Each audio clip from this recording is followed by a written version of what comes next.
ശാസ്ത്രീയ ഋഗ്വേദ പഠനം ക്ലാസ് 138. നമ്മളിന്ന് കാണുന്ന മണ്ഡലം 1 സൂക്തം 80 നോക്കുന്നത്. ഇതിലെ ദേവത ഇന്ദ്രനാണ്. ഇന്ദ്രൻ എന്ന് പറയുമ്പോൾ നമുക്കറിയാം ഏതൊരു കർമ്മവും സയൻസിൻ്റെ അടിസ്ഥാനത്തിലാണ് നടക്കുന്നത്.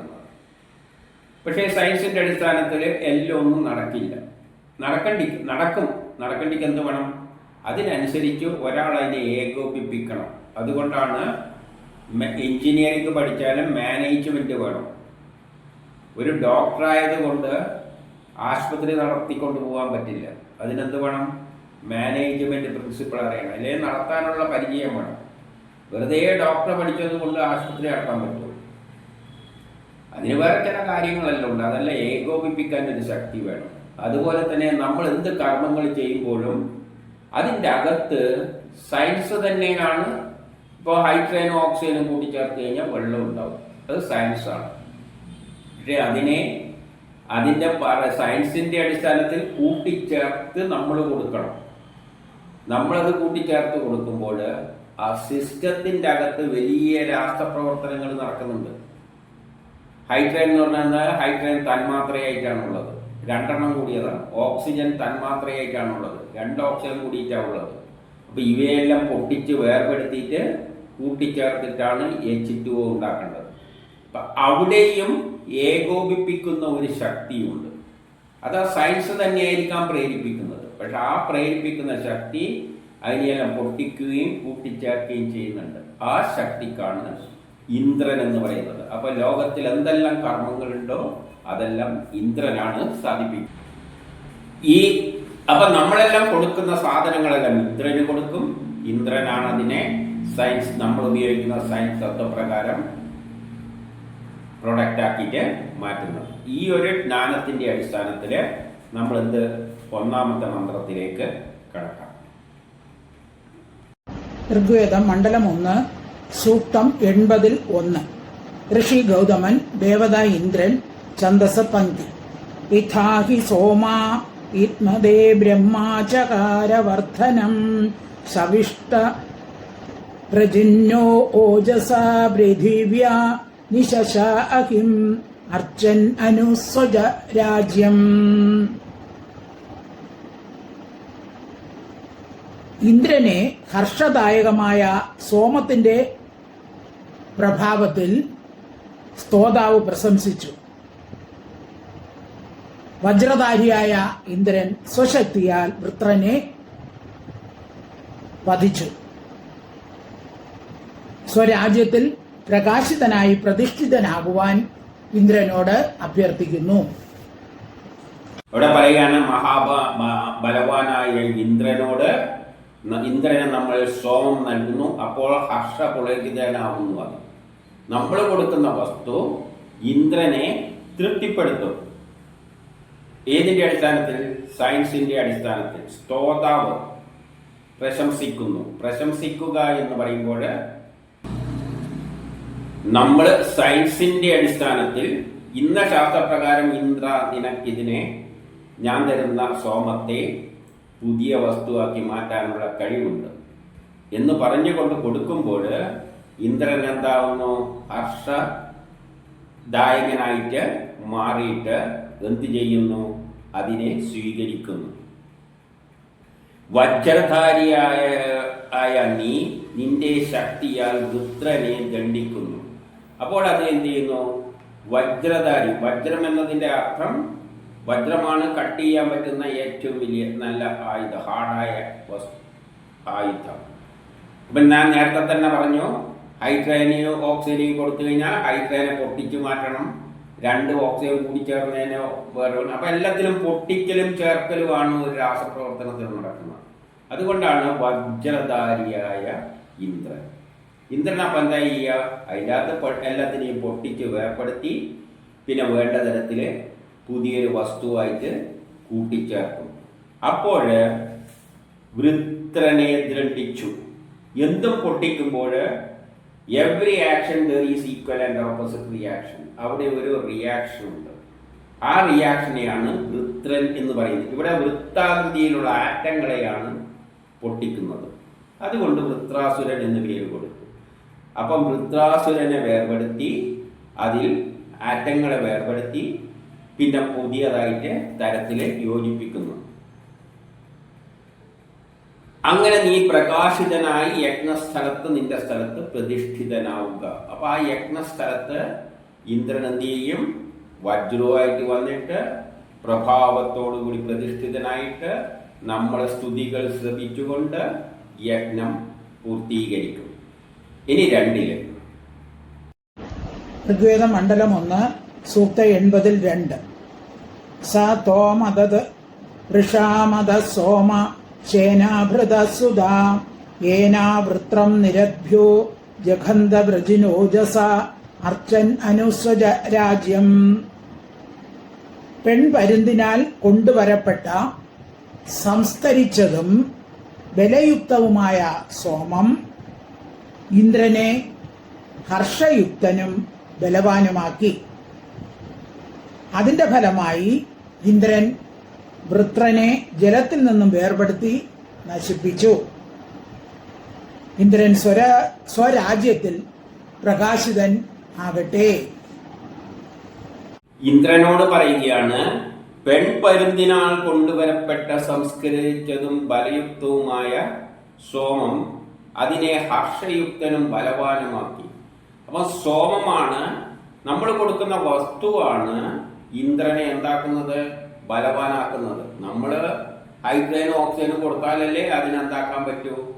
അതിനെ വെള്ളമാക്കി മാറ്റാൻ പറ്റൂ. അല്ലെങ്കിൽ അരിയും വെള്ളവും കൊടുത്താലല്ലേ അതിനെന്ത് ആക്കാൻ പറ്റൂ? ഇന്ദ്രനെ ചോറാക്കാൻ പറ്റൂ. അപ്പൊ നമ്മൾ കൊടുക്കുന്ന വസ്തുക്കളാണ് സോമം. ആ സോമമാണ് അവനെ ബലവാനാക്കുന്നത്, ഹർഷയുക്തനും ബലവാനുമാക്കുന്നത്. അപ്പൊ ആദ്യമുണ്ടായ സോമം ഏതാണ്? പെൺപരുന്തിനാൽ കൊണ്ടുവന്നപ്പെട്ട സോമം. അപ്പൊ ആദ്യം ഒരു പരുന്താണ് സോമം കൊണ്ടുവന്നത് എന്ന് പറയുകയാണ്. ലോകത്തിലെ ആദ്യത്തെ സോമം, പ്രപഞ്ചത്തിൽ ആദ്യമുണ്ടായ വസ്തു ജലമാണ്. കാരണം ജലം ഏതിൽ നിന്നാണ് ഉണ്ടായത്? ആറ്റങ്ങൾ ഉണ്ടാകുമ്പോൾ ആദ്യമുണ്ടായ ആറ്റം ഹൈഡ്രജനും പിന്നെ അതിനോട് കൂടിച്ചേരാൻ പറ്റിയ പ്രധാനപ്പെട്ട ഒരു ആറ്റം ഓക്സിജനുമാണ്. ഓക്സിജന് ചെറുത് തന്നെയാണ്, പക്ഷേ പീരിയോഡിക് ടേബിളിൽ അപ്പുറം ഇപ്പുറം നിൽക്കുന്ന തരത്തിൽ എങ്കിലല്ലേ അത് കൂടിച്ചേരുള്ളൂ. കെമിസ്ട്രി പഠിച്ചവർക്കറിയാം. അപ്പോൾ ആദ്യം വായുവാണ് ഉണ്ടായത്. വായു എന്ന് പറഞ്ഞാൽ ഹൈഡ്രജന്, പ്രധാനപ്പെട്ടത് ഓക്സിജൻ തന്നെയാണ്. ഇവ തമ്മിലാണ് കൂടിച്ചേരാനുള്ള സാഹചര്യം. അപ്പൊ ആദ്യം ഉണ്ടായി വന്ന വസ്തു ജലമാണ്. ജലത്തിന്റെ തന്മാത്ര ഇങ്ങനെയാണ് അതിന്റെ രൂപം.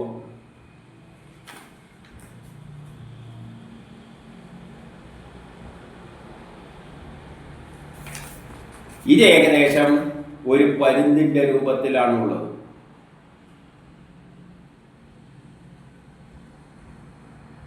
അപ്പൊ ആദ്യം ഒരു ഓക്സിജനും 2 ഹൈഡ്രജനും കൂടി ചേർത്തിട്ടാണ് ജലമാണ് ആദ്യം ഉണ്ടായിരിക്കുന്നത്. ഇത് ഏകദേശം ഒരു പരുന്തിന്റെ രൂപമാണ്.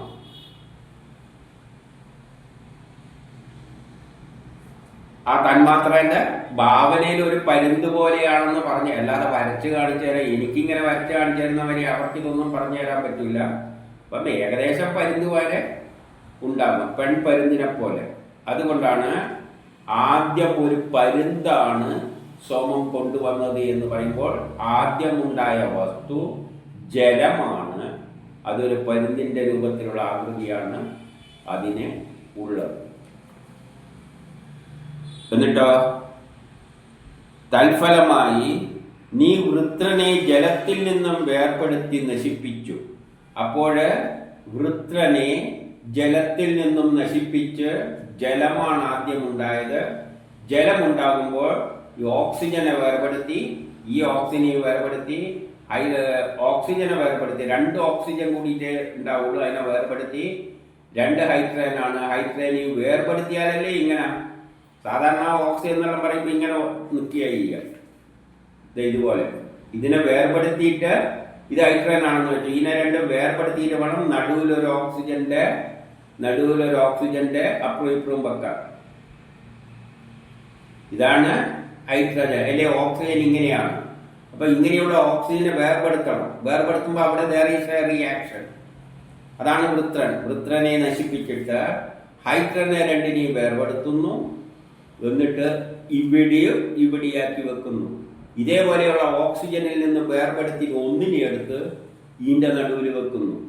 അവിടെയെല്ലാം എതിർപ്പ് വൃത്രനാണ്. വട്ടത്തിലുള്ള ഓർബിറ്റാണ്. അതുകൊണ്ട് വൃത്രാസുരൻ എന്ന് പേര് കൊടുത്തത്. എന്നിട്ടാണ് ഈ വെള്ളത്തിന്റെ തന്മാത്ര ഉണ്ടായത്. ഇതൊരു പരുന്തിനെ പോലെ ആണ്. ആദ്യം ഹൈഡ്രജനും ഓക്സിജനും കുടുംബം തന്നെയാണെങ്കിലും അതൊരു പരുന്തിനെ പറ്റി. ആദ്യം നടക്കുന്ന എന്താണ്? ഹൈഡ്രജനും ഓക്സിജനും ആദ്യം കൂടിച്ചേർന്നു. ഹൈഡ്രജനും ഓക്സിജൻ ഓർബിറ്റ് എങ്ങനെയാണ്? എലിപ്റ്റിക്കൽ ആണല്ലോ. അപ്പൊ ഇങ്ങനെ വരക്കാം. ഒരു ഹൈഡ്രജനും ഒരു ഓക്സിജനും കൂടി ചേർന്ന് എലിപ്റ്റിക്കൽ ആണല്ലോ. ഇതെങ്ങനെ. അപ്പൊ ഇത് ഏകദേശം ഒരു പരുന്തിന്റെ രൂപമാണ്. അപ്പൊ എങ്ങനെ എടുത്തു കഴിഞ്ഞാലും ഒരു പരുന്തിന്റെ രൂപത്തിലാണ് ജലത്തെ കൊണ്ടുവന്നത്. അപ്പോൾ വൃത്രാസുരനെ നശിപ്പിച്ചു. അപ്പോൾ ജലം ഉണ്ടാകുമ്പോഴാണ് അതിൽ നിന്നും അഗ്നി പുറത്തേക്ക് വന്നത്. ഹൈഡ്രജനും ഓക്സിജനും കൂടിച്ചേർന്നിട്ട് ഊർജം പുറത്തേക്ക് വരുന്നു. അതാണ് ജലത്തിൽ നിന്നാണ് അഗ്നി ഉണ്ടായത് എന്നെല്ലാം പറയുന്നത്. ഇനി മൂന്നാമത്തെ മന്ത്രം. ഋഗ്വേദം മണ്ഡലം 1 സൂക്തം 80-3. പ്രേഹ്യാഭീഹി തൃഷ്ണുഹി നതേ വജ്രോ നിയംസദേ ഇന്ദ്രനൃണം ഹിതേശവോഹനോ വൃത്രം ജയ അപോ അർച്ചയൻ അനു സ്വരാജ്യം. ഇന്ദ്രനോട് പറയുകയാണ്, നീ മുന്നേറുക, ശത്രുവിനെ നേരിടുക. നീ നിർഭയനാണല്ലോ. നിന്റെ വജ്രത്തെ നേരിടുവാൻ ആർക്കും സാധ്യമല്ല. നിന്റെ വീര്യം തന്നെ ബലമാണ്. 3 പറയുകയാണ്, ഇന്ദ്ര നീ മുന്നേറുക. ഇന്ദ്രൻ അങ്ങനെ മുന്നേറിക്കൊണ്ട് ഏത് രാസപ്രവർത്തനത്തിലും നമ്മൾ സയൻസിന്റെ അടിസ്ഥാനത്തിൽ കൊടുത്താൽ ഇന്ദ്രൻ അതിനെല്ലാം പൊട്ടിച്ചിട്ട് പുതിയ പുതിയ വസ്തുക്കൾ ഇങ്ങനെ ഹൈഡ്രജനും ഓക്സിജനും കൂട്ടിച്ചേർത്തിട്ട് പുതിയ തരത്തിൽ യോജിപ്പിച്ചിട്ടാണ് വെള്ളമായി മാറിയത്. അങ്ങനെ പ്രപഞ്ചത്തിലെ എല്ലാ വസ്തുക്കളും ഇങ്ങനെ ഇന്ദ്രനാണ് കൂട്ടിച്ചേർത്തിട്ട് സയൻസിന്റെ അടിസ്ഥാനത്തിൽ ഉണ്ടാക്കിയിരിക്കുന്നത്. അതുകൊണ്ട് ഇന്ദ്രനോട് പറയുക, നീ മുന്നേറുക, ശത്രുവിനെ നേരിടുക. ആ എതിർപ്പുകളാണ് ശത്രുക്കൾ. നീ നിർഭയനാണല്ലോ. ഇന്ദ്രന് ഒരു ഭയവുമില്ല. ആരെയും പൊട്ടിച്ച് കൂട്ടിച്ചേർക്കാൻ ഇന്ദ്രന് പറ്റും. അല്ലാതെ ഹൈഡ്രജനും ഓക്സിജനും കൂട്ടിച്ചേർത്തിന് വെള്ളം ഉണ്ടാക്കുമ്പോൾ നമ്മളതിനകത്ത് കയറി ഇരുന്നിട്ട് ഹൈഡ്രജനും ഓക്സിജനും ഇങ്ങനെ പൊട്ടിച്ച് ചേർക്കല്ലേ ചെയ്യുന്നത്. അവിടെ വേറൊരു ശക്തിയാണുള്ളത്. ആ ശക്തിക്കാണ് ഇന്ദ്രൻ എന്ന് പറയുന്നത്. നിന്റെ വീര്യം തന്നെ ബലമാണ്. അതിനുള്ള ശക്തി എല്ലാം ഉണ്ട്. ആ ശക്തി എതിൽ നിന്ന് വരുന്നതാണ്? ആ സയൻസിൽ നിന്ന് വരുന്നതാണ്. കുറച്ച് കെമിസ്ട്രിയിലുമായിട്ടുള്ള ബന്ധപ്പെട്ട ഒരു കാര്യമാണ്. കുറച്ച് സയൻസിലേക്ക് പോകുന്നതാണ്. അപ്പോൾ ആ തരത്തിൽ നമ്മൾ കടന്ന് ചിന്തിക്കും. സയൻസെല്ലാം പഠിച്ചവർക്ക് പെട്ടെന്ന് പറയുന്ന കാര്യം മനസ്സിലാകും. ഇനി 4. ഋഗ്വേദം മണ്ഡലം 1 സൂക്തം 80-4. നിർ ഇന്ദ്രാഭൂമ്യാ അധിവൃത്രം ജഖന്ത നിർദിവാ സൃജാമരുത്വതീർ അവജീവാധന്യായിമാ അപോർച്ചൻ അനുസ്വരാജ്യം. ഇന്ദ്രനോട് പറയുന്നു, നീ വൃത്രനെ ഭൂമിയിൽ നിന്ന് വലിച്ചുയർത്തി ആകാശത്തിൽ വെച്ച് വധിച്ചു. നീ ജീവരക്ഷകനായ മരുത്തുക്കളാൽ യുക്തമായ ജലം വർഷിക്കൂ. നീ സ്വയം പ്രകാശിതനാകൂ. 4 പറയുകയാണ്, ഈ വൃത്രനെ ഭൂമിയിൽ നിന്നും വലിച്ചുയർത്തിയിട്ട് ആകാശത്ത് വെച്ചാണ് വധിച്ചത്. അപ്പം വെള്ളം എങ്ങനെയാണുള്ളത്? ഇങ്ങനെയാണുള്ളത്. ഒരു ഓക്സിജനും 2 ഹൈഡ്രജനും കൂടി ചേർന്നതാണ് വെള്ളം. ഈ വെള്ളത്തെ ഭൂമിയിൽ നിന്ന് വലിച്ചെടുക്കുന്നു എന്ന് പറയുമ്പോൾ ചൂട് കൊണ്ട് വെള്ളം എന്താവും? ബാഷ്പീകരിക്കും, അല്ലെങ്കിൽ തിളപ്പിക്കുമ്പോൾ വെള്ളം നീരാവിയായിട്ട് പോകും. നീരാവിയായിട്ട് പോകുമ്പോഴും എങ്ങനെ തന്നെയാണ് പോവുക? ഇങ്ങനെ തന്നെയാണ് പോവുക. H2 ആയിട്ട് കൂടിച്ചേർന്നിട്ട് ഒരു ഓക്സിജനായിട്ട് ഹൈഡ്രജനെയും പിടിച്ചിട്ട് ഇങ്ങനെയാണ് പോവുക. അതിനെ പൊട്ടാൻ സമ്മതിക്കില്ല. ആ പൊട്ടാൻ സമ്മതിക്കാത്ത ശക്തിയാണ് വൃത്രാസുരൻ. പക്ഷെ ഇതങ്ങനെ ആകാശത്തിലേക്ക് മുകളിലേക്ക് വരുമ്പോൾ ഒരു പരിധി കഴിയുമ്പോൾ ഇത് പൊട്ടിമാറും.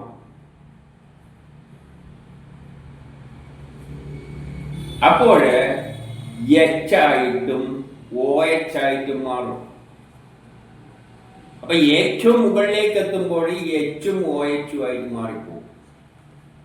H-ഉം H അങ്ങ് വേർപെടും, മറ്റേത് OH ആയിട്ട്. അപ്പൊ പ്ലസും മൈനസും വരും. കെമിസ്ട്രി പഠിച്ചവർക്ക് അറിയാം. അയണൈസ് ചെയ്യും. അപ്പൊ മുകളിലേക്ക് വരുമ്പോൾ ഇന്ദ്രൻ എന്ത് ചെയ്യുന്നു? വൃത്താസുരനെ അവിടെ വെച്ച് പൊട്ടിച്ച് മാറ്റിയിട്ട് മുകളിലേക്ക് എത്തുന്നു. പിന്നെ മരുത്തുക്കളുടെയും മറ്റും സഹായത്താൽ ജലം വർഷിക്കും. പിന്നെ മരുത്തുക്കള്, നേരത്തെ പറഞ്ഞു ആകാശത്തിൽ 49 മരുത്തുക്കൾ ചേർന്നതാണ് ഈ പ്രപഞ്ചം. ആ മരുത്തുക്കളുടെ ചലനമനുസരിച്ചാണ് ഈ പൊട്ടി മാറിക്കിടക്കുന്ന ചാർജായിട്ട് അയനൈസ്ഡ് ആയിട്ട് കിടക്കുന്ന മേഘങ്ങൾ കൂടിച്ചേർന്നിട്ട് ജലമായിട്ട് വർഷിക്കുന്നത്. അപ്പം മരുത്തുക്കളുടെ ചലനമനുസരിച്ച് ഒരു പ്രത്യേക സമയം വരുമ്പോൾ, അല്ലെങ്കിൽ ഇടവ മാസമോ കർക്കിടക മാസമോ എല്ലാം ആവുമ്പോൾ ഈ മേഘങ്ങൾ ചാർജായതിനെ കൂടിച്ചേർന്ന് പിന്നെയും മഴയായിട്ട് വർഷിക്കുന്നു. കെമിസ്ട്രി പഠിച്ചാൽ പെട്ടെന്ന് മനസ്സിലാവും. ഋഗ്വേദം മണ്ഡലം 1 സൂക്തം 80-5 ഇന്ദ്രോ വൃത്രസ്യ ദോധദാസാനും വജ്രേണ ഹീളിത അഭിക്രമ്യാവജഘ്നദേവ സർമായ ചോദൻ അർച്ചയൻ അനുസ്വരാജ്യം. ക്രുദ്ധനായി തീർന്ന ഇന്ദ്രൻ ഭയം കൊണ്ട് വിറപൂണ്ട് വൃത്രന്റെ മേൽ പ്രഹരിക്കുകയും ജലം പ്രവഹിപ്പിക്കുന്നതിന് പ്രേരിപ്പിക്കുകയും ചെയ്തു. ആ ഇന്ദ്രൻ സ്വയം പ്രകാശിതൻ ആകുന്നു. 5 പറയുകയാണ്, ക്രുദ്ധനായി തീർന്ന ഇന്ദ്രൻ അദ്ദേഹത്തിന് ദേഷിച്ചിട്ട് വിറ പൂണ്ടുകൊണ്ട് വൃത്രന്റെ മേൽ പ്രഹരിപ്പിച്ചിട്ട് ജലം വർഷിക്കുന്നു. അപ്പോൾ ഇങ്ങനെ വേറിട്ട് നിൽക്കുന്ന മേഘത്തെയും കൂട്ടിച്ചേർക്കുമ്പോൾ എതിർപ്പുണ്ട്. അപ്പോൾ ഇന്ദ്രൻ അവിടെ ആ വേർപെട്ട് നിൽക്കുന്ന ഇവിടുന്ന് വെള്ളം കൊണ്ടുപോയിട്ട് വേർപെടുത്തി നിർത്തിയതും ഇന്ദ്രനാണ്. ഇനി മഴ പെയ്യേണ്ട സമയം അവിടെ വെച്ചിട്ട് ഇവരെ തമ്മിൽ കൂട്ടിച്ചേർക്കുമ്പോൾ ഇന്ദ്രൻ ഭയങ്കര ദേഷ്യത്തിലായതുകൊണ്ടാണ് ഇന്ദ്രന്റെ ഗർജനമാണ് നമ്മളവിടെ ഇടിയും മിന്നലായിട്ട് കേൾക്കുന്നത് എന്ന് പറയുകയാണ്. ചുരുക്കത്തിൽ അയനൈസ്ഡ് ചാർട്ടുകൾ കൂടിച്ചേർക്കുമ്പോൾ എന്തുണ്ടാവും? തീപ്പൊരി മാറും, വൈദ്യുതി ഉണ്ടാകും. പ്ലഗെടുത്തിട്ട് കുത്തുമ്പോൾ പെട്ടെന്ന് ചിലപ്പോൾ സ്പാർക്ക് കാണാം. അപ്പം ചാർജുകൾ കൂടിച്ചേരുമ്പോൾ സ്പാർക്ക് ഉണ്ടാകാതെ ആ വൈദ്യുതി, അതാണ് ആ ഇലക്ട്രോണിന്റെ ഒഴുക്കിനാണ് വൈദ്യുതി എന്നെല്ലാം പറയുന്നത്. അപ്പോൾ അതിനെ കൂട്ടിച്ചേർക്കുമ്പോൾ ഇന്ദ്രനും ദേഷ്യവും കോപമില്ലാത്തത് കൊണ്ടാണ് ഈ മേഘങ്ങളെ യോജിപ്പിക്കുമ്പോൾ ഭയങ്കര ഗുസ്തി പിടിച്ചിട്ടാണ് അവിടെ യോജിപ്പിക്കുന്നത്. അവ ചേർക്കുമ്പോൾ ഇന്ദ്രന്റെ കോപമാണ്, ഗർജനമാണ് നമ്മൾ ഇടിയായിട്ട് കേൾക്കുന്നതും മിന്നലായിട്ട് കാണുന്നതും. അത് ശോഭമാനാണ്. ഇന്ദ്രൻ അത്രയും ശോഭമ പ്രകാശവാനാണ്, ശോഭമാനാണെന്നല്ല അതിൻ്റെ കൂട്ടത്തിൽ പറയുന്നുണ്ട്. 5. ഇനി 6 നോക്കാം. ഋഗ്വേദം മണ്ഡലം 1 സൂക്തം 80-6 അതിസാനൗ നിജഘ്നദേ വജ്രേണ ശതപർവണ മന്ദാന ഇന്ദ്രോ അന്തസ സഖിഭ്യോ ഗാതും ഇച്ഛത്യ അർച്ചൻ അനുസ്വരാജ്യം. സോമത്താൽ ആനന്ദിതനായ ഇന്ദ്രൻ വജ്രായുധത്താൽ വൃത്രനെ പ്രഹരിച്ചു. അവൻ മിത്രങ്ങൾക്ക് വേണ്ടി ധനം നൽകി പ്രകാശമാനനാകുന്നു. സോമത്തിൽ ആനന്ദിതനായ ഇന്ദ്രൻ. ഈ സോമം നമ്മൾ കൊടുക്കുമ്പോഴാണ് ഇന്ദ്രന് ആനന്ദം കിട്ടുക. സോമം അത് കുടിക്കും. നമ്മൾ കൊടുക്കുന്ന വസ്തു ഹൈഡ്രജനും ഓക്സിജനും കൊടുത്താൽ അത് കുടിക്കും. എന്നിട്ട് അതിനെ വെള്ളമാക്കിയിട്ട് നമുക്ക് തരും. അരിയും വെള്ളവും കൊടുത്തു കഴിഞ്ഞാൽ അത് എടുത്തുന്നു, എന്നിട്ട് നമുക്ക് ചോറ് തരും. ആ അർത്ഥത്തിൽ എടുത്താൽ മതി. അപ്പോൾ അത് കുടിച്ചിട്ട് മത്തനായ ഇന്ദ്രൻ വജ്രായുധത്താൽ വൃത്രന്റെ താടിയിൽ പ്രഹരിച്ചു. താടിയിൽ പ്രഹരിച്ചു എന്ന് പറഞ്ഞു കഴിഞ്ഞാൽ താടിയുടെ ഷേപ്പ് പറയാലോ, ഇങ്ങനെയാണ്. അതുപോലെ ഈ വെള്ളത്തെ നേരത്തെ ഭൂമിയിൽ നിന്ന് വിളിച്ചുയർത്തുമ്പോൾ ഈ താടിയിൽ പ്രഹരിക്കും. ഇതാണ് താടി. താടിമാരിയുള്ള ഷേപ്പല്ലേ ഉള്ളു ഇവിടെ. ഇവിടെ പ്രഹരിച്ചിട്ട് ഇതിനെ അങ്ങ് പൊട്ടിക്കും. അപ്പം ഏതൊരു ആറ്റങ്ങളെ വേർപെടുത്തുമ്പോഴും അത് എലിപ്റ്റിക്കലായതുകൊണ്ട് താടിമാരിയുള്ള ഷേപ്പായ ആ സ്ഥലത്ത് ശക്തിയിൽ ഇന്ദ്രൻ പ്രഹരിക്കും.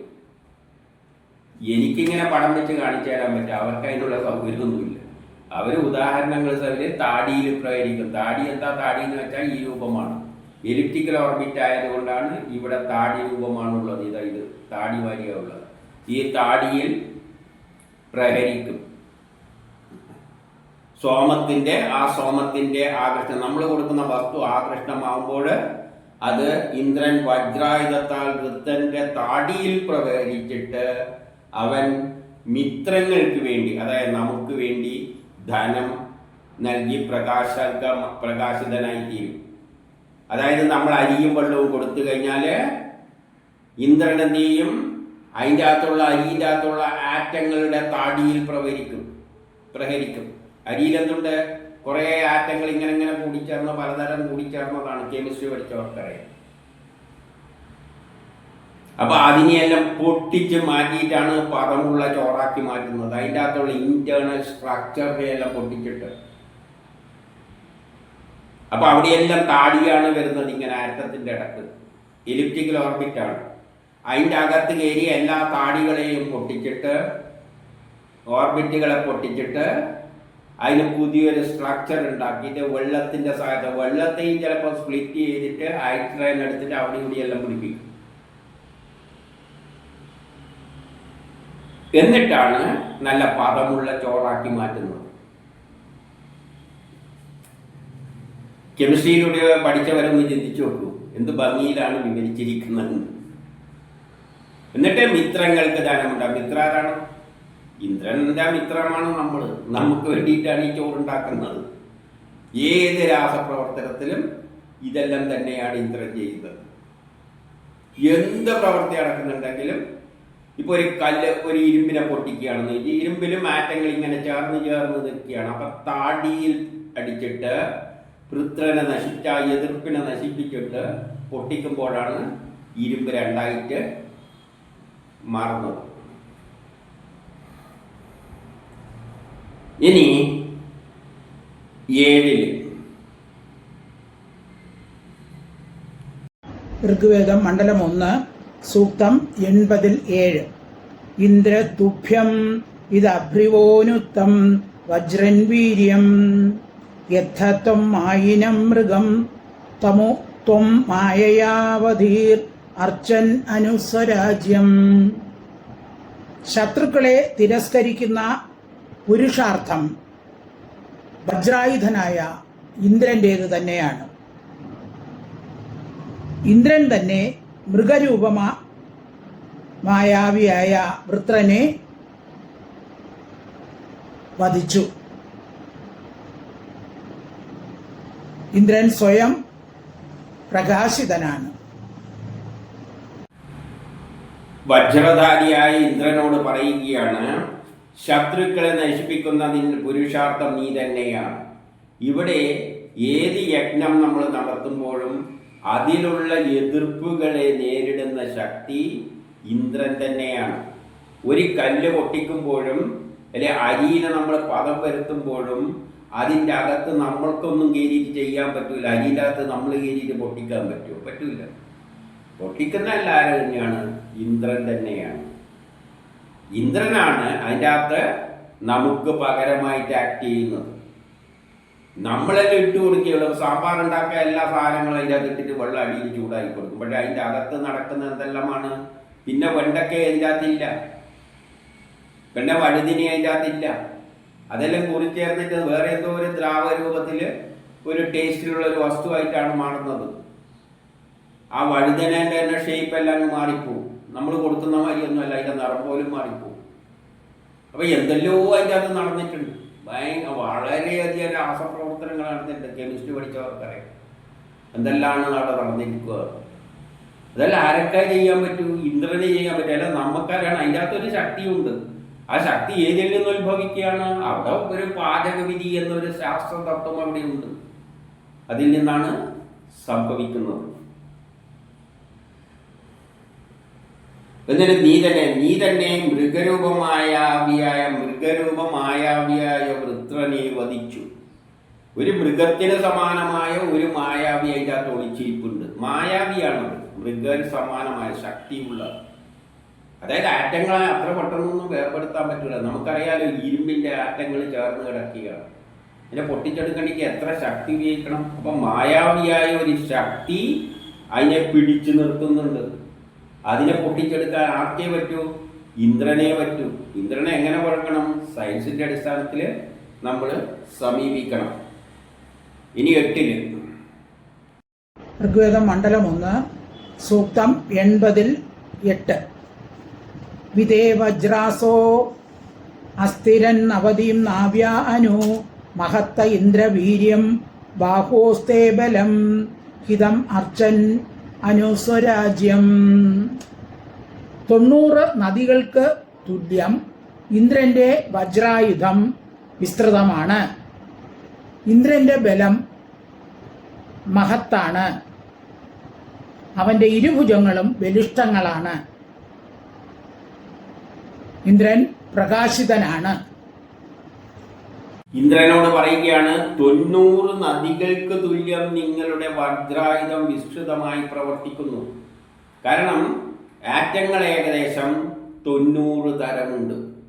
വസ്തുക്കൾ എല്ലാം ഉണ്ടായിട്ടിരിക്കുന്ന ആറ്റങ്ങളെ കൊണ്ടാണ്. യഥാർത്ഥത്തിൽ ആറ്റം ഏകദേശം 90 തരം ആറ്റങ്ങളാണുള്ളത്. കെമിസ്ട്രി പഠിച്ചവർക്കറിയാം. 90 അത് 108 വരെയും പറയുന്നുണ്ട്. അതൊന്നും അത്ര സ്റ്റേബിൾ അല്ല. അതെല്ലാം ഗ്രാജുവലായിട്ട് ഡീക്കേ ചെയ്ത് പോകും. ഡീക്കേ എന്നെല്ലാം പറയുമ്പോൾ എന്താണെന്ന് അതൊന്നും ഇവിടെ പറയാൻ പറ്റില്ല. വേദം എന്ന് പറഞ്ഞാൽ കുറച്ച് സയൻസ് എല്ലാം അറിയുന്നവർക്കാണെങ്കിൽ പെട്ടെന്ന് അത് മനസ്സിലായില്ല. അതവർക്ക് ഡീക്കേ എന്നെല്ലാം ഞാൻ പറയുമ്പോൾ ഇതെന്തെന്നാണ് ഇവൻ പറയുന്നതെന്ന് പറഞ്ഞ് പ്രശ്നങ്ങൾ ഉണ്ടാക്കും. അപ്പോൾ അതിനെപ്പറ്റി ഒന്നും ചിന്തിക്കേണ്ട. അതിൻ്റെ അകത്ത് ഏകദേശം 90 തരം ആറ്റങ്ങളെ കൊണ്ടാണ് ഈ പ്രപഞ്ചം ഉണ്ടായിരിക്കുന്നത്. അപ്പം 90 തരം ആറ്റത്തിൽ ഏതാണ് പൊട്ടിക്കുന്നത്? അതിൻ്റെ താടി, ഓർബിറ്റാണ് പൊട്ടിക്കുന്നത്. അപ്പം 90 തരം ആറ്റങ്ങളെ, താടികളെ ഒറ്റ ഇലക്ട്രോണേ ഉള്ളെങ്കിൽ ചെറിയ ആറ്റായിരിക്കും. രണ്ടാകുമ്പോൾ കുറച്ചും കൂടിയും വലുതാകും. അല്ല, രണ്ടാകുമ്പോൾ അങ്ങനെ തന്നെ. മൂന്നാകുമ്പോൾ കുറച്ചും കൂടിയും വലുതാകും. നാലാകുമ്പോൾ ഇങ്ങനെ ഓർബിറ്റിൻ്റെ വലിപ്പം കൂടുന്നതനുസരിച്ച് ആറ്റങ്ങൾ കൂടുതൽ. അപ്പം ആറ്റങ്ങൾ വലുതാകുമ്പോൾ പുറത്തുള്ള ഓർബിറ്റ്. അപ്പം പുറത്തുള്ള ഓർബിറ്റ് പലതരത്തിലുണ്ട്. ആറ്റങ്ങളെ ക്വാണ്ടിറ്റൈസ് ചെയ്തിട്ടുള്ള ഓർബിറ്റുകൾ. അത്തരം വാക്കൊന്നും ഉപയോഗിക്കാൻ ഇഷ്ടപ്പെടുന്നില്ല.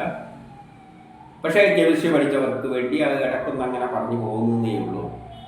അപ്പം 90 തരം ആറ്റമുണ്ട്. അപ്പം 90 തരം പുറത്തെ ഓർബിറ്റ് എന്ന് ചിന്തിക്കുക. ആ താടി, 90 തരം താടികളുണ്ട്. ഈ താടികളെയെല്ലാം ഇന്ദ്രൻ ഏത് രാസപ്രവർത്തനത്തിലും ഇന്ദ്രൻ ഈ 90 തരം താടികളെ പൊട്ടിച്ചിട്ടാണ് കാര്യങ്ങൾ നടപ്പാക്കുന്നത്, പുതിയ പുതിയ വസ്തുക്കളെ ഉണ്ടാക്കുന്നത്.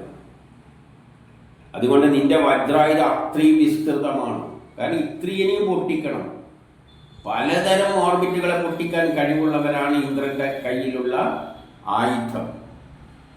അതുകൊണ്ട് നിന്റെ ബലം മഹത്തരമാണ്. അത്രയും മഹത്തരമാണ് നിന്റെ ബലം. എന്നോട് കമ്മിനെ കമ്പയർ ചെയ്യാൻ ആർക്കും പറ്റില്ല. നീ പ്രകാശിതനാകട്ടെ. അത് എപ്പോഴും അതിൻ്റെ അവസാനം പറയുന്നതാണ്. ഇനി 9 ഋഗ്വേദ മണ്ഡലം 1 സൂക്തം 80-9. സഹസ്രം സാഹമർച്ചത പരിഷ്ഠോഭത വിംശതി ശതൈനം അന്യനൂനോർ ഇന്ദ്രായ ബ്രഹ്മോദ്യതം അർച്ചൻ അനുസ്വരാജ്യം. മനുഷ്യരോട് പറയുന്നു, നിങ്ങൾ ആയിരക്കണക്കിന് ആളുകൾ കൂട്ടം കൂടി ഇന്ദ്രനെ സ്തുതിക്കുവിൻ, 20 സ്തോത്രങ്ങൾ ആലപിക്കുവിൻ. ഈ ഇന്ദ്രൻ അസംഖ്യം പേരാൽ സ്തുതിക്കപ്പെടുന്നവനാണ്. ഋഷികൾ ഇന്ദ്രനായിക്കൊണ്ട് ആലപിക്കുന്ന മന്ത്രരൂപസ്തുതികൾ മഹത്തരമാണ്. അവൻ സ്വയം പ്രകാശിതനാണ്. ഇവിടെ ഋഷികൾ പറയാണ്, മനുഷ്യരെ നിങ്ങൾ ആയിരക്കണക്കിന് ആളുകളായിട്ട് കൂടി നിന്നുകൊണ്ട് ഇന്ദ്രനെ സ്തുതിക്കുക. അപ്പൊ നിങ്ങൾ ചെയ്യുന്ന എല്ലാ യജ്ഞങ്ങളെയും, നിങ്ങൾ എന്ത് കർമ്മം ചെയ്യുന്നത്, ചോറുണ്ടാക്കിയാലും ചായ ഉണ്ടാക്കിയാലും നിങ്ങൾ എന്ത് ചെയ്താലും അതിലെല്ലാം ഇടപെട്ട് കാര്യങ്ങൾ സാധിപ്പിക്കുന്നത്, ഒരു പഞ്ചസാര വെള്ളത്തിൽ അരിയിപ്പിക്കുന്നു എന്ന് പറയുമ്പോഴും അതിൻ്റെ അകത്ത് ഓരോ പഞ്ചസാരയുടെയും തരീന വെള്ളത്തിന്റെ തന്മാത്രകളെ ഇടയിൽ കൊണ്ട് ഇങ്ങനെ ഫില്ല് ചെയ്യുകയാണ് ചെയ്യുന്നത്. അതിനൊരു ശക്തി അതിനകത്തുണ്ട്. അപ്പൊ എന്ത് ഒരു ഉപ്പിട്ട് വെള്ളത്തിൽ ഇളക്കിയാണെങ്കിലും അതിൻ്റെ അകത്ത് ഇന്ദ്രനാണ് അതിനെ ആ രൂപത്തിലാക്കി എടുക്കുന്നത്. ഒരു ശക്തി, അത് സയൻസിൽ വരുന്ന ശക്തി, തന്മാത്രകൾ ഇടക്ക് കൊണ്ടുപോയിട്ട് ഒളിപ്പിച്ച് വെക്കുക. ഇതെല്ലാം ചെയ്യാം. നമ്മ കൊണ്ടുപോയിട്ട് എടുത്ത് അതിൻ്റെ അടുത്ത് പൊറുക്കി വെക്കാൻ പറ്റുമോ? സഞ്ചിയിൽ നമ്മളെല്ലാ സാധനങ്ങളും പൊറുക്കി അടുക്കുന്നത് പോലെ വെള്ളത്തിൽ ഓരോ പഞ്ചസാരൻ്റെ അല്ലെങ്കിൽ ഉപ്പിൻ്റെ തന്മാത്രകളെ പൊട്ടിച്ച് മാറ്റി ഓരോന്നിൻ്റെ ഇടക്ക് കൊണ്ട് ഇളക്കി വെക്കുന്നത് ഒരു ശക്തിയുണ്ട്. അതിനാണ് ഇന്ദ്രൻ എന്ന് പറയുന്നത്. അതുകൊണ്ട് ഈ ലോകത്തിൽ യജ്ഞം ചെയ്യുന്ന എല്ലാ മനുഷ്യരോടും നിങ്ങൾ ആയിരക്കണക്കിനായിട്ട് ഈ ഇന്ദ്രനെ നിങ്ങൾ സ്തുതിക്കുക. ഇന്ദ്രനെ സ്തുതിക്കുക എന്നാണ് ഇന്ദ്ര സയൻസ് അനുസരിച്ചാണ് ചെയ്യുന്നത്. ശാസ്ത്രത്തെ സ്തുതിക്കുക. 20 സ്തോത്രങ്ങൾ ആലപിക്കും. അതുകൊണ്ട് 20 തരം ശാസ്ത്ര തത്വങ്ങൾ ഇങ്ങനെ ആറ്റങ്ങളുടെ പ്രവർത്തനമായിട്ട് അവർ വിഭജിച്ചിരിക്കുന്നു. ആറ്റങ്ങളെ വിഘടിച്ച് യോജിപ്പിക്കുന്ന തരത്തിലുള്ള പ്രവർത്തനങ്ങളെ 20 തരമായിട്ട് അവർ വിവരിച്ചിരിക്കുന്നു. അതുകൊണ്ട് ഈ 20 സ്തോത്രങ്ങൾ ആലപിക്കുവിൻ. അപ്പൊ അത്രയും അതിൻ്റെ രാസപ്രവർത്തനത്തിൽ പങ്കെടുക്കുന്ന തത്വങ്ങളെ, ഇങ്ങനെ ആറ്റങ്ങളെ വിഘടിച്ച് പലതാകം മാറ്റുന്നതിന് പലതരം തത്വങ്ങളുണ്ട്. അത് തന്നെ കെമിസ്ട്രിയിൽ അയണിക് കോമ്പൗണ്ട് ഉണ്ട്, കോവാലന്റ് കോമ്പൗണ്ട് ഉണ്ട്, കോർഡിനേറ്റ് ബോണ്ട് ഉണ്ട്. ഇങ്ങനെ പല തരത്തിൽ ഇതിനെയെല്ലാം പൊട്ടിച്ചിട്ടാണ് രാസപ്രവർത്തനങ്ങൾ നടക്കുന്നത്. ഇതിനെല്ലാം ഓരോ സയൻസ് തത്വമുണ്ട്. അങ്ങനെ ഈ ഒരു സയൻസ് തത്വത്തെ 20 വിഭജിച്ചിരിക്കുന്നു. കെമിസ്ട്രി പഠിക്കുന്ന 20 തത്വങ്ങളായിട്ട് പറഞ്ഞു വെച്ചിരിക്കുന്നു. എന്നിട്ടോ അതുകൊണ്ട് ഇന്ദ്രനെ അസംഖ്യം പേര് സ്തുതിക്കുകയാണ്. ലോകത്തിലുള്ള എല്ലാവരും ഇന്ദ്രനെയാണ് സ്തുതിക്കുന്നത്. കാരണം ഇതെല്ലാം ചെയ്തു വെക്കുന്നത് ഇന്ദ്രനാണ്. നമ്മൾ പുട്ടുണ്ടാക്കിയാലും സാമ്പാറുണ്ടാക്കിയാലും ഇതിനെയെല്ലാം ആ രൂപത്തിലേക്ക് പരിവർത്തനം ചെയ്യുന്ന, അതിൻ്റെ അകത്ത് കിടന്ന് കളിക്കുന്ന ശക്തിയെ എല്ലാവരും സ്തുതിക്കുവിൻ. നമുക്ക് ഇന്ദ്രനെ പറ്റി ഒരു യുക്തി അറിയില്ല. നമ്മൾ ചായ ഉണ്ടാക്കാൻ പറ്റാത്തവരെല്ലോടും ചായ കിട്ടും. ഇതെങ്ങനെ ചായയായി, ഇതിൻ്റെ അത് എന്താ സംഭവം നടന്നത്, അത് കെമിസ്ട്രി പഠിച്ചവർക്ക് അറിയും എന്തെല്ലാം നടക്കുന്നത്. അല്ലാതെ ആ കെമിസ്ട്രി പഠിച്ചവരും ഇതിൻ്റെ അകത്ത് ഈ ഏകോപിപ്പിക്കുന്ന ഒരു പ്രവർത്തന രൂപത്തിൽ കെമിസ്ട്രി പഠിക്കുന്നില്ല. ഹൈഡ്രജനും ഓക്സിജനും കൂടിയ വെള്ളം ഉണ്ടാവുന്ന പഠിക്കുന്നുള്ളൂ. പക്ഷെ ആരാണ് ഇതിൻ്റെ അകത്ത് കിടന്നിട്ട് ഇനിയെല്ലാം സയൻസിന്റെ അടിസ്ഥാനത്തിൽ there is a force, അതിൻ്റെ അകത്തൊരു ഫോഴ്സ് ആക്ട് ചെയ്യുന്നുണ്ട്. അത് ആ സയൻസിൽ നിന്ന് വരുന്ന ഒരു പ്രേരക ശക്തിയുണ്ട്. അവിടെ ഒരു മാനേജ്മെന്റ് വേണം, അവിടെ ഒരു ശക്തി വേണം. ഇതിനെയെല്ലാം ആ രാസപ്രവർത്തനം അനുസരിച്ച് ഏകോപിപ്പിക്കാൻ ആ തരത്തിൽ കെമിസ്ട്രി പഠിച്ചവരും പഠിക്കില്ല.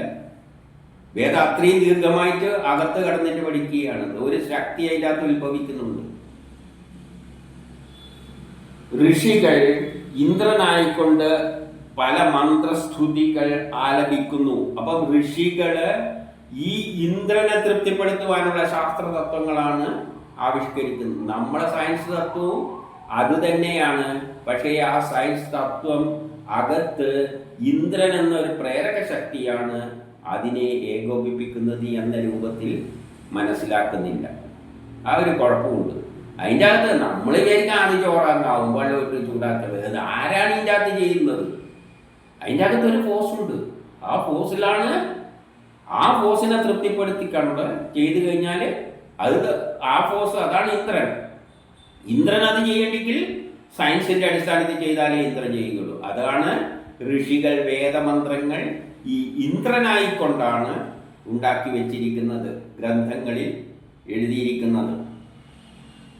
അപ്പൊ ഇവിടെ ഹൈഡ്രജനും ഓക്സിജനും കൂടിയിട്ട് വെള്ളം ഉണ്ടാക്കുന്ന പറഞ്ഞു കഴിഞ്ഞു. അത് ആരെ വെച്ചുകൊണ്ടാണ്? അതിന്റെ അകത്തൊരു ശക്തിയുണ്ട്. ആ ഇന്ദ്രനെ വെച്ചുകൊണ്ടാണ് ഇവർ ഗ്രന്ഥം എഴുതുന്നത്. പക്ഷെ ആധുനിക സയൻസ് അത്ര ഉള്ളോട്ടേക്കൊന്നും പോകുന്നില്ല. ഹൈഡ്രജനും ഓക്സിജനും കൂടി ചേർന്ന് കഴിഞ്ഞാൽ വെള്ളം ഉണ്ടാവും. സയൻസാണ്. ആരാണ് ഇതിന്റെ അകത്ത് കയറി കളിക്കുന്നത്? There is A force. അത്രയും ഗൂഢമായിട്ടാണ് വേദം പോകുന്നത്. അതുകൊണ്ട് ആ ഇന്ദ്രൻ പ്രകാശിതനാണ്. ഇനി 10 ഋഗ്വേദം മണ്ഡലം 1 സൂക്തം 80-10. ഇന്ദ്രോ വൃത്രസ്യ തവിഷീം നിരഹന്ത് സഹസാസഹ മഹത്തദസ്യ പൗഷ്യം വൃത്രം ജഘന്യാം അസൃജത് അർച്ചന്നനുസരാജ്യം. ഇന്ദ്രൻ വൃത്രന്റെ ശക്തി ക്ഷയിപ്പിച്ചു. തന്റെ സാഹസത്താൽ അവനെ സാഹസഹീനനാക്കി. വൃത്രനെ വധിച്ചത് ഇന്ദ്രന്റെ മഹാബലമാണ്. തന്റെ രാജ്യത്തിൽ അവൻ സ്വയം പ്രകാശിതനാണ്. വൃത്രന്റെ ശക്തി ക്ഷയിപ്പിച്ചു. വൃത്രൻ എന്ന് പറയുമ്പോൾ നമ്മൾ ആധുനിക സയൻസിൽ വൃത്രനെ നമ്മൾ പറയുന്നുണ്ട്. എന്ത് പറയുന്നുണ്ട്? Every action there is equal and opposite reaction. ആ റിയാക്ഷൻ ആണ് വൃത്രൻ. അപ്പൊ ഇന്ദ്രനാണ് അതിന്റെ അകത്ത് കയറി നിന്നിട്ട് ഇതെല്ലാം ശരിയാക്കി എടുക്കാൻ പോകുമ്പോൾ എതിർക്കുന്ന ശക്തിയാണ് വൃത്രൻ. അപ്പം വൃത്രനെയാണ് ഇന്ദ്രൻ എന്ത് ചെയ്യുന്നത്? ആദ്യം ബലഹീനനാക്കുന്നത്. അവരെ സാഹസഹീനനാക്കുന്നു. അവനൊന്നും പ്രവർത്തിക്കാൻ പറ്റാത്ത തരത്തിലാക്കിയിട്ടാണ് പുതിയൊരു വസ്തുവായി അതിനെ മാറ്റിപ്പെടുത്തി. വൃത്രനെ വധിച്ചത് അവന്റെ മഹാബലത്താലാണ്. അങ്ങനെ ആ വൃത്രനെ, ആ എതിർപ്പിനെ, ആ റിയാക്ഷനെ, ആ വൃത്രൻ എന്ന് പറയാൻ അത് ആറ്റങ്ങളിൽ നിന്നാണ്. എല്ലാ പ്രവർത്തനത്തിന്റെയും പിന്നിൽ രാസപ്രവർത്തനമുണ്ട്. അത് ആറ്റങ്ങളുമായിട്ട് ബന്ധപ്പെട്ടതാണ്. ആറ്റത്തിലെ ഓർബിറ്റുമായിട്ട് ബന്ധപ്പെട്ടതാണ്. ഓർബിറ്റ് വൃത്രമാണ്. ആ വൃത്രത്തിന്റെ എതിർപ്പിനെയാണ് വൃത്രാസുരൻ എന്ന് പറയുന്നത്. ഇനി അവൻ സ്വയം പ്രകാശിത. ഇതെല്ലാം അവൻ സ്വയം അവന്റെ കഴിവ് കൊണ്ട് ചെയ്തുകൊള്ളും. നമ്മൾ സയൻസിന്റെ അടിസ്ഥാനത്തിൽ അങ്ങ് വസ്തുക്കൾ കൊടുത്താൽ മതി. ബാക്കി എല്ലാം ഇന്ദ്രൻ നോക്കിക്കൊള്ളും. അവിടെയുള്ള എതിർപ്പുള്ള ശത്രുവൃത്തനെ എല്ലാം അവന് സ്വയം അത് ചെയ്തുകൊള്ളും. ഇനി 11 ഋഗ്വേദം മണ്ഡലം 1 സൂക്തം 80-11. ഇമേ ചിത്തവമന്യവേ വേപദേ ഭിയസാമഹി യദിന്ദ്രാവ്രജിന്നോജസാ വൃത്രം മരുത്വാമവതീർ അർച്ചൻ അനുസ്വരാജ്യം. വജ്രായുധനായ ഇന്ദ്രനോടുള്ള ഭയത്താൽ ആകാശവും ഭൂമിയും പ്രകമ്പനം കൊള്ളുന്നു. ഇന്ദ്രൻ മരുത്തുക്കളുടെ സഹായത്തോടുകൂടി വൃത്രനെ വധിച്ചു. വജ്രായുധ, നിന്നോടുള്ള ഭയത്താൽ ആകാശവും ഭൂമിയുമെല്ലാം പ്രകമ്പനം കൊള്ളുന്നു. ഇന്ദ്രനെ ഭയന്നിട്ടാണ് ആകാശവും ഭൂമിയെല്ലാം പ്രകമ്പനം കൊള്ളുന്നു എന്ന് പറഞ്ഞാൽ ഇടിമിന്നലൂട്ടെ വെള്ളത്തെ മുഴുവൻ കൂട്ടി യോജിപ്പിക്കുമ്പോൾ, അവിടെയുള്ള അയനൈസ് ചെയ്ത ജലങ്ങളെ, മേഘങ്ങളെ യോജിപ്പിക്കുമ്പോൾ ഇടിമിന്നൽ വൃത്രനാണ് അതിനെയെല്ലാം ശക്തിയിൽ കൂട്ടിച്ചേർക്കുന്നത്. ആ ശക്തിയാൽ ഭൂമിയെല്ലാം പ്രകമ്പനം കൊള്ളും. എന്നിട്ടോ നീ മരുത്തുക്കളുടെ സഹായത്തോടു കൂടി വൃത്രനെ നശിപ്പിച്ചു. മരുത്തുക്കൾ, ഗ്രഹങ്ങളെല്ലാം, മുകളിൽ ചലിക്കുന്ന ഗോളങ്ങളെല്ലാം അനുകൂലമായ സമയം വരുമ്പോഴാണ്, അതായത് കർക്കിടക മാസം, ഇടവമാസം, തുലാവർഷം എന്നെല്ലാം പറയുന്നില്ലേ, ആ സമയത്ത് ഗ്രഹങ്ങൾ അതിനനുസരിച്ച് വരുമ്പോഴാണ് ആ ഗ്രഹങ്ങളുടെ സഹായത്താൽ, മരുത്തുക്കൾ എന്ന് പറഞ്ഞാൽ വലിയതുമാണ്, അതിനെ റിപ്പീറ്റ് ചെയ്ത് പറയുന്നില്ല, ആ ഗ്രഹങ്ങൾ അനുകൂലമായി വരുമ്പോൾ അതിൻ്റെ ബലത്താൽ ഇന്ദ്രൻ എന്ത് ചെയ്യും? ഈ വിഘടിച്ച് നിൽക്കുന്ന മേഘങ്ങളെ യോജിപ്പിച്ചിട്ട് ഭൂമിയെ പ്രകമ്പനം കൊള്ളിപ്പിച്ചുകൊണ്ട് മഴയായിട്ട് പെയ്യിപ്പിക്കും. ഇനി 12 ഋഗ്വേദം മണ്ഡലം 1 സൂക്തം 80-12. ന വേപസാന തന്വതേന്ദ്രം വൃത്രോ വിഭീഭയത് അഭ്യേനം വജ്ര ആയസ സഹസ്ര പൃഷ്ടിർ ആയത അർച്ചൻ അനുസ്വരാജ്യം. വൃത്രന് ഇന്ദ്രനെ വിറപ്പിക്കാൻ കഴിഞ്ഞില്ല. ഗർജനം കൊണ്ടും ഭയപ്പെടുത്താൻ കഴിഞ്ഞില്ല. അവന്റെ മേൽ ഇന്ദ്രന്റെ ലോഹവജ്രം പതിച്ചു. വൃത്രനെ ഇന്ദ്രനെ വിറപ്പിക്കാൻ കഴിയില്ല. ഗർജനം കൊണ്ടും ഭയപ്പെടുത്താൻ കഴിയില്ല. അപ്പൊ അവിടെ ഒച്ചയുണ്ടാക്കുന്നത് വേണമെങ്കിൽ ആ ശത്രു എപ്പോഴും ഒരു ഭാഗം രണ്ടുപേരുണ്ടെങ്കിൽ മാത്രമല്ലേ ശബ്ദം ഉണ്ടാവുകയുള്ളൂ. ഏറ്റുമുട്ടപ്പോൾ അല്ലാതെ ഒരു കൈ മാത്രം എങ്ങനെയാണ് ശബ്ദം ഉണ്ടാവുക? അപ്പം വൃത്രനാട് മത്സരം പിടിക്കുന്നുണ്ട്, അങ്ങനെ നിന്നെ ചേർക്കാൻ സമ്മതിക്കില്ല. എന്നാൽ ഇന്ദ്രൻ പറയും നിന്നെ ചേർത്ത് നമ്മൾ ഈ മേഘങ്ങളെ തമ്മിൽ ചേർത്തിട്ട് മഴ പെയ്ച്ചേ പറ്റൂ. അപ്പൊ അവിടെ ഒരു ഏറ്റുമുട്ടൽ ഉണ്ടാകുമ്പം വൃത്രനും ശബ്ദം പ്രയോഗിക്കുന്നുണ്ട്. അതെല്ലാം കൂടിയിട്ടാണ് നമ്മൾ ഈ മേഘവും മിന്നലും എല്ലായിട്ട്. അതൊന്നും ഇന്ദ്രനെ ഭയപ്പെടുത്താൻ, ഭൂമിയെല്ലാം ചിലപ്പം ഭയപ്പെടുത്താൻ പറ്റും, പക്ഷെ ഇന്ദ്രന്റെ അടുത്തത് നടക്കില്ല. ഇന്ദ്രനെ വിറപ്പിക്കാൻ കഴിയില്ല, ഗർജനം കൊണ്ടും ഭയപ്പെടുത്താൻ കഴിയില്ല. അവന്റെ മേൽ ഇന്ദ്രന്റെ ലോഹവജ്രം പതിക്കുന്നു. ഇന്ദ്രൻ അവയെ കൂട്ടിച്ചേർക്കുക തന്നെ ചെയ്യും. ഋഗ്വേദ മണ്ഡലം 1 സൂക്തം 80-13. യത് വൃത്രം തവ ചാശനീം വജ്രേണ സമയോധയാ അഹം ഇന്ദ്രജിഘാസദോ ദിവിതേ ബദ്ബധേശവോർച്ചൻ അനുസ്വരാജ്യം. വൃത്രനാൽ എറിയപ്പെട്ട വജ്രം ഇന്ദ്രൻ തടുത്തപ്പോൾ അവനെ വധിക്കണമെന്ന ആശയോടുകൂടി തൻ്റെ ശക്തി ആകാശത്തിൽ സ്ഥാപിച്ചു. വൃത്രനാൽ എറിയപ്പെട്ട വജ്രത്തെ നീ തടുത്തു. അപ്പം വൃത്രനും ബലം പ്രയോഗിക്കുന്നുണ്ട്. കൂടിച്ചേർക്കാൻ ശ്രമിക്കുമ്പോൾ ഇന്ദ്രനും ഇല്ല, ഞാനും വെട്ടി മാറ്റും. ഈ വെട്ടി മാറ്റിക്കിടക്കുന്നതിനെ ചേർക്കാൻ ഇന്ദ്രൻ ശ്രമിക്കുമ്പോൾ വൃത്രനെ വേർപെടുത്താൻ ശ്രമിക്കും. Every action there is equal. Indran എന്താണോ ചെയ്യുന്നത് അതിന്റെ നേരെ എതിരാണ് വൃത്രൻ ചെയ്യുക. അപ്പം വൃത്രൻ വജ്രം പ്രയോഗിക്കുമ്പോൾ വൃത്രന്റെ കൈമലും വജ്രമുണ്ട്.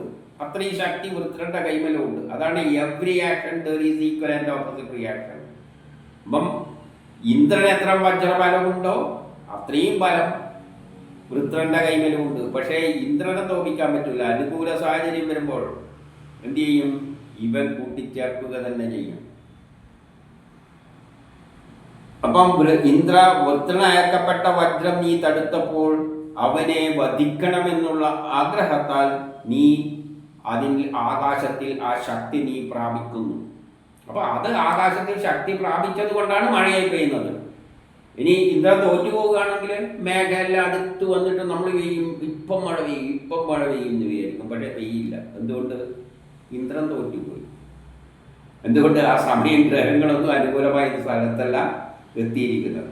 പക്ഷേ ഗ്രഹങ്ങളെല്ലാം അനുകൂലമായി വരുമ്പോൾ ഇന്ദ്രൻ എന്ത് ചെയ്യും? വൃത്രനെ തോപ്പിച്ചിട്ട് മഴയാക്കിയിട്ട് പെയ്യും. ചിലപ്പോൾ മേഘം നല്ല മേഘം ഉണ്ടാവും, കാർമേഘം. ഇപ്പം പെയ്യില്ല. എന്തുകൊണ്ട്? ഇന്ദ്രന് സയൻസിന്റെ സപ്പോർട്ട് വേണം. ആ ഗ്രഹങ്ങളും അനുകൂലമായ സ്ഥലത്ത് വരണം. അപ്പോൾ വൃത്രനെ അത് നശിപ്പിക്കും. ഇനി 14. ഋഗ്വേദ മണ്ഡലം 1 സൂക്തം 80-14. അഭിഷ്ടനേതേ അദ്രിവോ യക്സ്ത ജഗచ్చരേജതേ തുഷ്ടാ ചിത്തവമന്യവ ഇന്ദ്ര വേവിജ്യദേഭിയ അർച്ചൻ അനുസ്വരാജ്യം. വജ്രായുധനായ ഇന്ദ്രന്റെ ഗർജനത്താൽ സ്ഥാവര ജംഗമങ്ങളെല്ലാം വിറയ്ക്കുന്നു. തുഷ്ടാവ് പോലും ഭയത്താൽ വിറയ്ക്കുന്നു. ഇന്ദ്രൻ സ്വരാജ്യത്തെ പ്രകാശിപ്പിക്കുന്നു. 14 പറയാണ്, വജ്രായുധ നിങ്ങളുടെ ഗർജനത്താൽ, നിങ്ങളുടെ അവിടെ കടന്ന് ഏറ്റുമുട്ടുകയാണ് ആര്? ഇന്ദ്രനും വൃത്രനും. നിങ്ങളുടെ ഗർജനത്താൽ സ്ഥാവര ജംഗമെല്ലാം വിറക്കുന്നു. ഭൂമിയിലുള്ള എല്ലാം വിറക്കുകയാണ്. ഇവന്മാർ അവിടെ കിടന്നിട്ട് അടിപൊളി കൂടുമ്പോൾ ത്വഷ്ടാവ് പോലും ഭയത്താൽ, ത്വഷ്ടാവ് എന്നാണ് സൂര്യനായിട്ട് എടുക്കുക, സൂര്യൻ പോലും വിറച്ചു പോകുന്നതാണ് പറയുന്നത്. കാരണം മൂടിപ്പോകില്ല, കാർമേഘങ്ങൾ എല്ലാം കൂടെ സൂര്യനെ പോലും കാണാൻ പറ്റൂല ഇവന്മാർ അടികൊണ്ട്.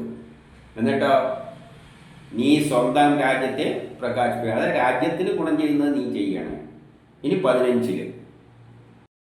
ഋഗ്വേദ മണ്ഡലം 1 സൂക്തം 80-15. നഹിനു യാത് അധീമസി ഇന്ദ്രം കോവീര്യപരഃ തസ്മിൻ നിമ്രണം ഉദക്രതം ദേവാ ഓജാംസി സംദധുർ അർച്ചൻ നനു സ്വരാജ്യം. പുരുഷാർത്ഥത്തിൽ ഇന്ദ്രനേക്കാൾ വലിയവനായി യാതൊരുത്തനുമില്ല.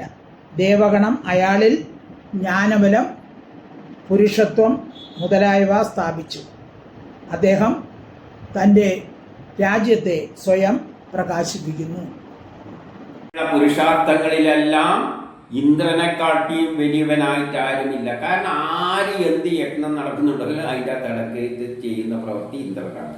അപ്പം ഇന്ദ്രനെക്കാട്ടിയും പ്രബലനായിട്ട് ഒരു പുരുഷാർത്ഥങ്ങളും ഈ ലോകത്തിൽ ഇല്ല. ദേവകളിൽ എന്ത് ചെയ്തിട്ടുണ്ട്? അവനിൽ അതിനുള്ള ജ്ഞാനം നൽകിയിട്ടുണ്ട്. അതായത് സയൻസിൻ്റെ അടിസ്ഥാനത്തിലാണ് അത് പ്രവർത്തിക്കുക. സയൻസിൽ നിന്നാണ് ആ ബലം ഉത്ഭവിക്കുന്നത്. അതുകൊണ്ട് അവനെന്തുണ്ട്? ജ്ഞാനബലമുണ്ട്. എല്ലാ വസ്തുക്കളെയും, ദേവകൾ എന്ന് പറഞ്ഞാൽ ഈ പ്രപഞ്ചത്തിലുള്ള വസ്തുക്കളെല്ലാം, ആ വസ്തുക്കളെ പറ്റി എല്ലാമുള്ള ജ്ഞാനം അവനിൽ നിറച്ചിട്ടുണ്ട്. ഹൈഡ്രജനെ ഓക്സിജനെ എങ്ങനെ വെള്ളമാക്കാണെന്ന് അദ്ദേഹത്തിനറിയാം. സാമ്പാറിൻ്റെ സാധനങ്ങൾ കൊടുത്താൽ അതിനെയെല്ലാം സാമ്പാറാക്കണമെന്ന് അങ്ങനെ ആക്കണമെന്ന് അതിനറിയാം. അരിയും വെള്ളം കൊടുത്ത് അഗ്നിയും കൊടുത്തു കഴിഞ്ഞാൽ അതിനെങ്ങനെ ചോറാക്കണമെന്നെല്ലാം അവനറിയാം. അവനറിയാതെ ഒരു വസ്തു ഈ ലോകത്തിലില്ല. അവനിൽ പുരുഷത്വവും സ്ഥാപിച്ചു. അവൻ നമ്മളെ രാജ്യം പ്രകാശമാനമാക്കും. നമ്മുടെ പുരോഗതിയെല്ലാം ഇവിടെ എപ്പോഴും പറയുന്നുണ്ട്, നമ്മുടെ രാജ്യത്തെ പ്രകാശമാപ്പിക്കണേ എന്ന് പറയുമ്പോൾ ഈ രാജ്യത്തിൽ നടക്കുന്ന എല്ലാ പ്രവൃത്തികളും, പുരോഗതി ഉണ്ടാക്കുന്ന എല്ലാ പ്രവൃത്തികളിലും ഇന്ദ്രനാണ് പങ്കെടുക്കുന്നത്. ഇനി 16